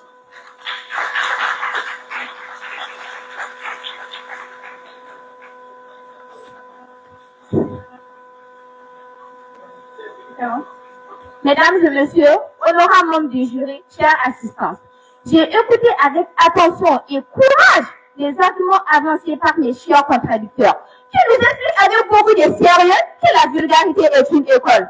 À les entendre, on dirait que pour apprendre la politesse à un enfant, il faudra d'abord lui apprendre à bien insulter. C'est comme si on disait à nous les étudiants de la faculté des sciences économiques et de gestion que pour stabiliser l'économie, il faudrait d'abord brûler la banque centrale. Kabarokma, subhanallah. Mesdames et messieurs, honorables membres du jury, s'il vous plaît, ouvrez TikTok Mali et que voyons-nous? Des hommes, nés hommes, grandis en tant qu'hommes, destinés à être des pères responsables, défilant en robe moulante, perchés sur des talons de 15 cm, visage maquillé qu'un tableau de Picasso, de longues mèches brésiliennes, avec des longs ongles. Waouh! Imaginez la porte sur là. Elle s'est déjà sensibilisée sur la conducteur. Et le blanc est pas plus connu des hommes. Comment les jeans déchirés, casquette visée en envers, démarche de gangsta, voix grand criant, oui, c'est la gloire du choix. Essayez de vous attirer sur la difficulté chers contradicteurs. Mesdames et messieurs, mes chers contradicteurs, les humours diront que c'est de l'art. Mais c'est un art qui a un bout de fer, le fer de Mélode. Est-ce que madame qui vient de publier la note de Saturne en 2023? Est-ce que monsieur X de la pédagogie du monde aussi de peur de cybercriminalité? Point d'interrogation. Selon la loi numéro 2019, article 2019 056, article 53, la loi ne rigole pas. Elle ne demande pas à l'artiste s'il faisait une blague, elle lui demande pourquoi il a bafoué le sutra du Mali. Mesdames et messieurs, mes chers humoristes appellent ces comédiens des erreurs de conscience. Mais soyons sérieux. Si réellement ces vidéos sensibilisées, alors pourquoi le Mali ne sera transformé en paradis de la vertu que tout TikTok existe? Nous avons des comédiens qui passent 22 heures sur 24 à crier dans les réseaux. Si réellement le but sensibilisait, c'est ça qui m'était en carambou, ne m'en parle tiente. Mesdames et messieurs, chers contradicteurs, question simple. Quelle éducation donnez-vous à un garçon de 9 ans regardant un homme avec une petite jupe, soutien-gorge, criant point d'interrogation.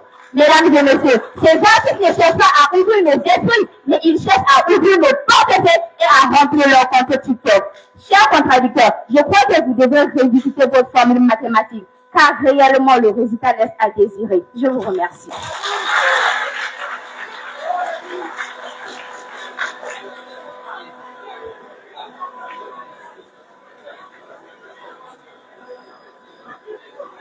D'après notre sage Amadou Ampateba, je cite, l'œil ne peut voir que ce que l'esprit est prêt à accepter. Chers contradicteurs, avec tout le respect que je vous dois, on dirait que vous mangez le dos avec une fourchette, pour ne pas dire que vous passez complètement à côté. Vous accusez nos jeunes et braves artistes de gâcher nos valeurs morales, mais ils ne sont qu'un miroir. Ils ne font que montrer ce qui se passe réellement dans la société. S'ils montrent l'adultère, la tromperie, l'impolitesse, c'est pour que la société puisse voir leurs propres défauts et les corriger. On ne casse pas un miroir parce qu'on se trouve moche, on change de comportement, tout simplement. Prenons des exemples concrets, mesdames et messieurs. Nous, avec une communauté de plus de 60 000 abonnés sur TikTok, elle fait des vidéos humoristiques sur les femmes mariées sans enfants, sur les faux marabouts. Qui va dire que ces sujets ne sont pas des réels problèmes dans notre société?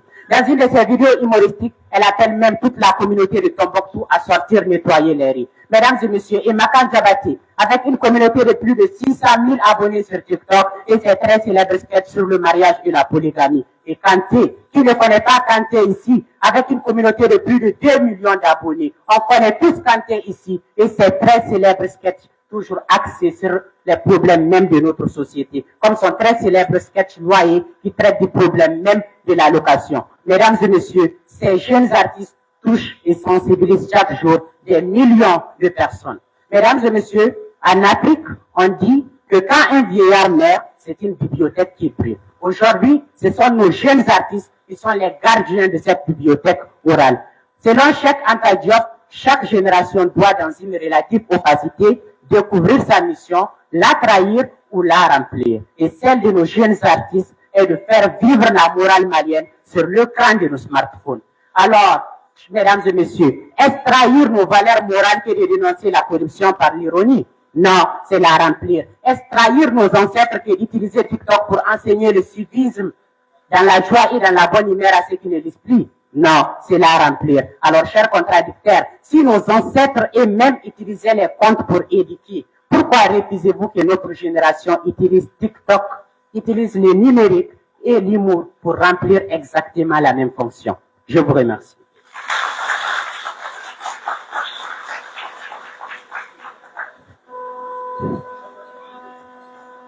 Mesdames et messieurs, honorables membres du jury, chers contradicteurs, le prophète sallallahu alayhi wa sallam nous a ordonné, dis du bien ou tais-toi. La constitution de notre république nous a ordonné, respecte les institutions et la dignité d'autrui. Alors, chers assistants, dites-moi, oui ou non, ces artistes qui vivent de l'insulte, de l'humiliation et de la calomnie, obéissent-ils à Dieu?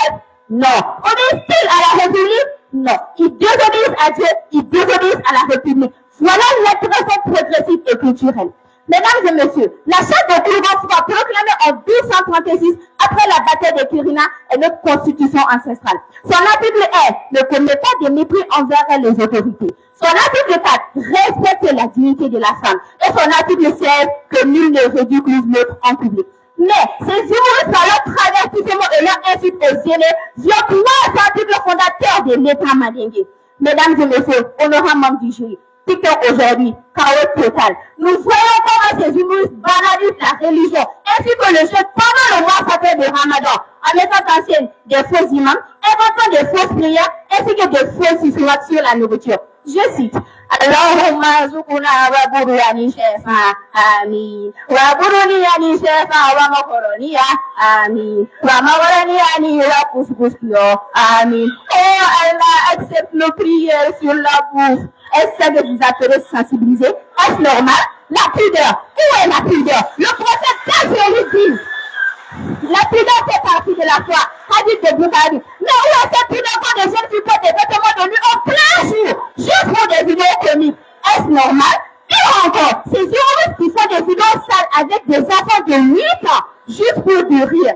Aujourd'hui, même un enfant, comment expliquer pour qu'un enfant de 10 ans, 8 ans et même 6 ans, sait à quoi passer pour donner naissance à un enfant? Et c'est qu'est-ce que c'est qu'une relation amoureuse? Et quand tu dis, hé petit, comment tu sais ça? Il te dit, on donne un TikTok chance, les vidéos, tu es de mouche de la chocolat, de mouche koya, tu es mouche kola pour que les c'est l'idée les enfants, abîme notre société et abîme notre religion et rend les jeunes anxieux. Presque tous nos jeunes sans expérience sont devenus des humoristes juste pour gagner de l'argent facile. Mesdames et messieurs, comme le disait le père Amadou Ampateba, la tradition est le miroir de l'âme africaine. Et un proverbe Bambara ajoute, rire sans sagesse est un poison lent. Et Aristote termine en disant, la comédie peut purifier ou corrompre l'âme dans sa vie poétique. Chers contradicteurs, vous défendez ces blagues, nous protégeons nos valeurs. Je vous remercie.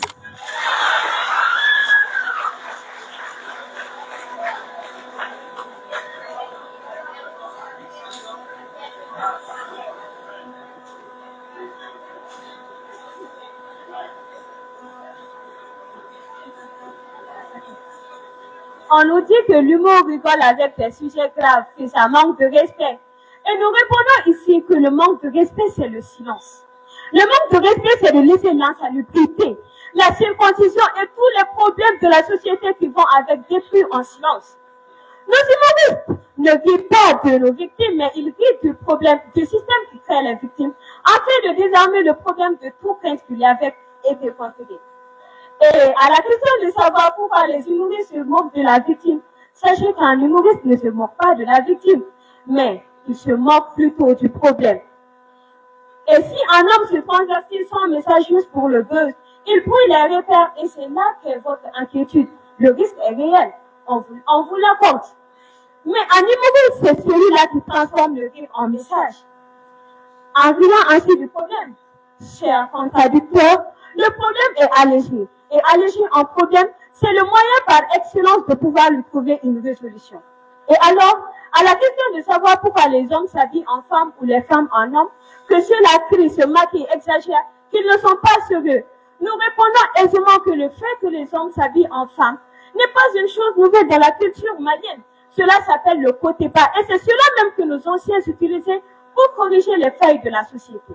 Le cravate qui se maquille, qui se ridiculise, se conduit comme le fou du roi d'hier. Il baisse sa garde pour que tu baisses la tienne en retour.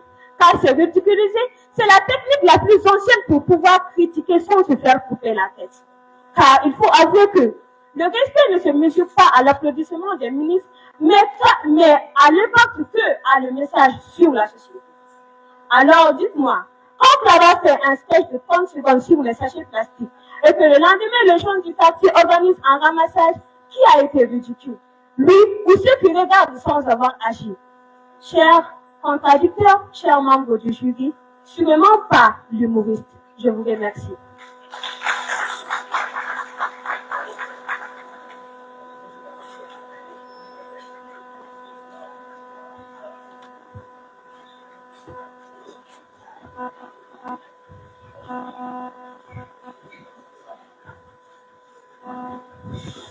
Mesdames et messieurs, distingués invités, toute personne qui persiste à défendre l'indéfendable dans cette salle ne mérite pas d'être traînée, ne mérite pas d'être convoquée devant un tribunal ordinaire. Elle mérite d'être traînée, pieds et poings liés devant le tribunal le plus redoutable, qui soit le tribunal implacable de la conscience. Monsieur le Président du jury, mes très chers contradicteurs, la législation malienne n'est pas une suggestion, elle est formelle, ferme, sans détour. Distingués invités, la cybercriminalité est encadrée par la loi numéro 2024-015 du 1er novembre 2024 et l'arrêt de 2025 sanctionne avec rigueur tous les contenus offensants et en interdisant formellement les publications qui piétinent nos valeurs fondamentales sur les réseaux sociaux. Alors, mes très chers contradicteurs, permettez-moi de vous poser des questions suivantes. Ridiculiser la religion sur TikTok, c'est encore de l'humour. Banaliser les ressources familiales pour 350 000 francs CFA, c'est encore de l'humour. Insulter sa mère en direct pour du buzz, c'est encore de l'humour. Alors, mes très chers contradicteurs, moi je vous réponds tout simplement non, 1000 fois non, car monsieur le président du jury, distingués invités. À ce stade, ce n'est plus du rire, c'est du mépris transvesti en plaisanterie, c'est une gifle envahie dans un éclat de rire.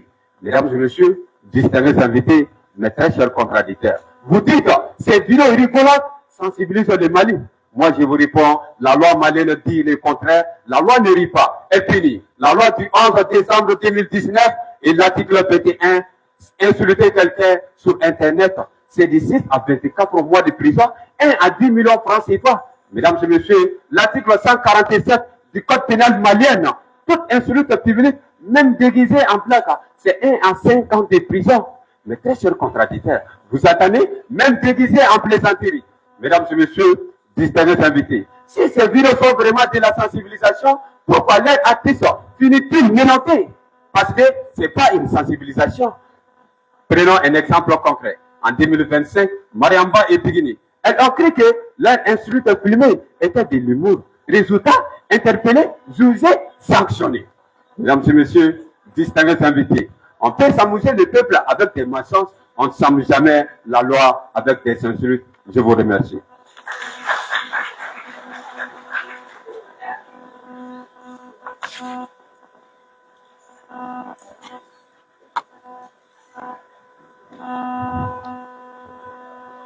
Monsieur le Président du jury, comme le disait Émile Durkheim, quand la morale recule, la société se désagrège.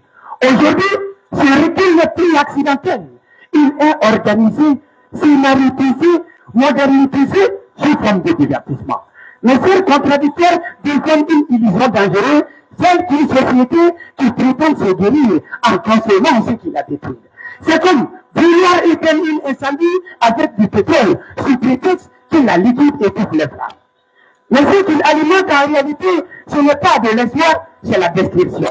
Mesdames et messieurs, ce moment, ce n'est pas une simple conclusion, c'est une empreinte, une trace que nous allons gratter dans vos esprits. Je vais construire cette conclusion comme on bâtit une case sacrée, pilier par pilier. Monsieur le Président du jury, pilier économique, on vous parle de l'argent, on vous parle de réussite, on vous parle des jeunes qui gagnent de l'argent.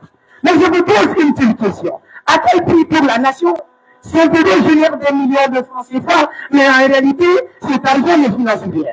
Il ne finance pas l'hôpital Poitiers, il ne rénove pas les paysans de citation et il ne rénove pas aussi les écoles de Tombouctou. Pendant que toute une nation s'appauvrit moralement et intellectuellement. Alors, chers contradicteurs, je vous pose une seule question. On y écoute un élève qui abandonne l'école pour courir derrière du pôle? Point d'interrogation. Mesdames et messieurs, juridiquement, la loi est le rempart des droits civilisés. Mais aujourd'hui, ce rempart est fichu. Quand un enfant insulte sa mère en public, où est la sanction adaptée à cette humiliation médiatisée? Quand une vidéo salit l'image d'une société, où est la régulation? Quand l'indécence devient rentable, où est aussi la régulation? Mes chers contradicteurs, vous parlez de liberté d'expression, mais je vous dis de retenir ceci. La liberté sans responsabilité, ce n'est pas de liberté, c'est la dérivée. Distingués invités, rentrons dans le cœur du problème. Nos ancêtres ont légué des trésors invisibles, le maya, le respect total de l'autre, le damé, la dignité personnelle, le boulot, le sens sacré de l'intimité. Mais aujourd'hui, le maya devient je m'affiche, le damé fais-moi rire, et le boulot regardez ma vie privée. Mais en réalité, ce n'est pas de l'évolution, c'est une description. Et nous ne modernisons pas le Mali, nous le donnons sur le ciel du monde. Et tout le monde va nous regarder, il ne voit pas des artistes, il voit une société qui se caricature elle-même.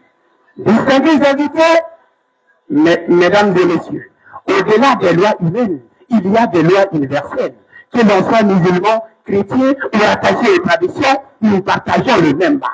Le respect est sacré, la famille est sacrée et la dignité est sacrée. Quand on banalise l'humiliation, on risque de banaliser les principes et ses rites. Et une société qui rime ce qui devrait la faire réfléchir s'expose à sa tête vérité. Monsieur le Président du jury actuellement ici, moi je vois deux Mali. Un Mali qui rime, mais qui se perd.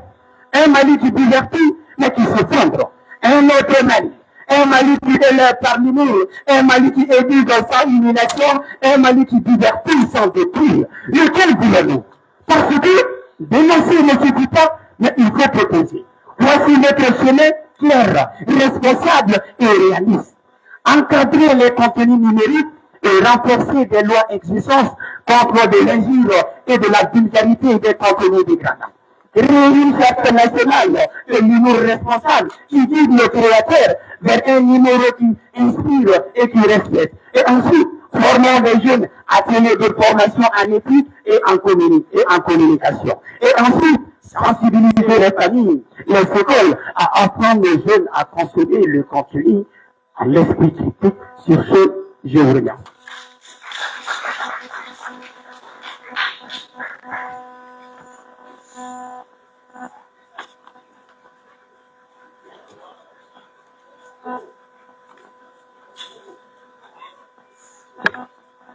Chers mesdames et messieurs, aidez-moi à dire à mes chers contradicteurs, arrêtez de faire de la spéculation et apportez plutôt du concret.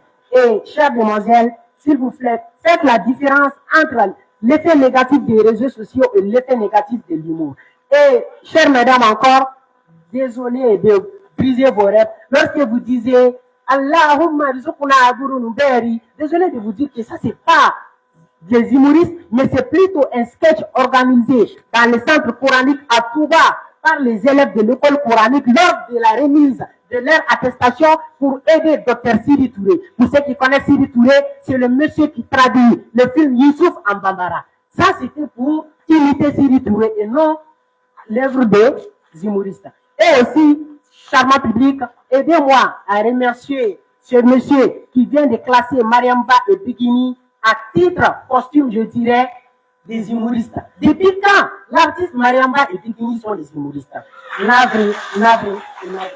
Et aussi, chère madame, lorsque vous venez devant en disant, vous êtes là plutôt à dire les mauvais comportements de notre génération. Peut-être vous avez peur de le dire parce que la salle est remplie de jeunes, mais moi je peux le dire, nous, notre génération, nous sommes mal éduqués. Cela n'a rien à voir avec les réseaux sociaux, cela n'a rien à voir avec l'humour. Les réseaux sociaux nous ont plutôt donné l'opportunité de montrer au monde que nous sommes mal éduqués. Et lorsque vous venez devant en dire que le Fonds monétaire, la BCAO, ne part pas regarder sur TikTok, je me demande de quelle fille on a le même TikTok dans nos téléphones. Parce que les fonds monétaires, BCAO, URTM, l'Union africaine ont tous leurs comptes officiels sur ces mêmes réseaux sociaux, y compris TikTok. Et retenez, ce que vous appelez dérive, nous appelons ça l'évolution de la communication. Car refuser l'humour comme un outil de sensibilisation, c'est refuser de parler le langage de la jeunesse. Un message qui ne parle pas à la jeunesse est un message déjà mort. Et aussi, que dites-vous de cette lutte légitime pour une diminution des coûts de forfait Internet pour votre bonheur, pour mon bonheur, pour le bonheur des Maliens? L'humoriste là-bas, c'est pas nuit et jour, vient sur les réseaux sociaux, en sensibilisant des millions de Maliens, en risquant sa carrière, en risquant sa vie. Je dirais même, sans oublier qu'il est boycotté par Orange Mali. Alors, qu'avez-vous à dire contre cela aussi? Que ces jeunes déterminés et résilients, qui baissent les bras, qu'ils s'étaient comme les fois d'autres personnes influentes et lâches dans ce pays? Non! Soyez plutôt reconnaissants, chers mesdames et messieurs. Et aussi, lorsque ces fous sanguinaires de Binadjara sortaient en disant des propos criminels et blessants contre notre chère nation, en disant Jamana Kankamara Dinareka, qui l'a ridiculisé? Qui l'a affronté sur ces mêmes réseaux sociaux, sans prendre des mitrailleurs, sans prendre des kalachnikovs? Ce sont ces mêmes jeunes humoristes que vous êtes là aujourd'hui à dénigrer. Ce sont des soldats qui ne perdent pas d'armes ni d'uniforme. Et aussi, avez-vous une fois entendu une plainte du ministre de la Culture, qui est le protecteur de notre identité culturelle, contre un jeune humoriste? Ou pensez-vous être plus vigilant, plus soucieux et plus vigilant de notre avenir culturel et moral que le ministre? Et aussi, vous avez parlé de la lutte contre la cybercriminalité, qui a son compte officiel sur Facebook et TikTok, qui suit de très près les dits des citoyens lambda, mais surtout de ces jeunes humoristes. Avez-vous une fois entendu ou vu, avec preuve à l'appui, l'arrestation des jeunes humoristes par la structure, ou êtes-vous tout simplement aveuglé par votre manque de bon sens? Soyez plutôt lucides. Et, chers mesdames et messieurs, ce n'est pas tout. Selon qu'on attend au Mali, il y a environ 8,70 millions d'internautes, ce qui représente 35% de la population. Alors, comment ignorer un outil qui touche déjà 8 millions de Maliens? Et, mesdames et messieurs, retenez qu'au terme de ces débats, le moment n'est plus. Au terme de ces débats, une chose est évidente. L'humour n'est pas un simple divertissement, c'est un outil, une force. Dans un monde où un message sérieux peine parfois à atteindre la jeunesse, le rire s'impose comme un pont entre la vérité et la logique. Alors, ignorer l'humour comme un outil de sensibilisation, c'est ignorer là où pas réellement le cœur de la société. C'est ignorer, dévoiler avec son temps, car la vérité, l'humour ne détruit pas nos valeurs. Il les expose, il les interroge, il les met à l'épreuve. Je vous pose la question, chers mesdames et messieurs, une valeur qui n'est pas capable de résister à une critique, est-elle réellement une valeur solide? Les jeunes artistes maliens, à travers leur contenu, ne sont pas des destructeurs de valeurs, ce sont des révélateurs de nos contradictions. Alors oui, on rit, mais derrière ces rires se cache une prise de conscience. Et derrière chaque sketch se cache une société qui se regarde enfin. En définitive, l'humour n'est pas une menace pour la société malienne, elle en est le miroir vivant, dynamique et nécessaire. Car une société qui sait rire d'elle-même est une société capable de se corriger. Je vous remercie.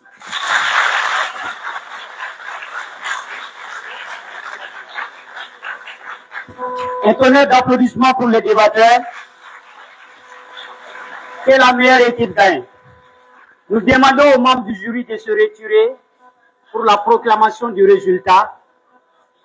Cher public, nous allons continuer avec les séries de discours. S'il vous plaît, asseyez-vous. Merci pour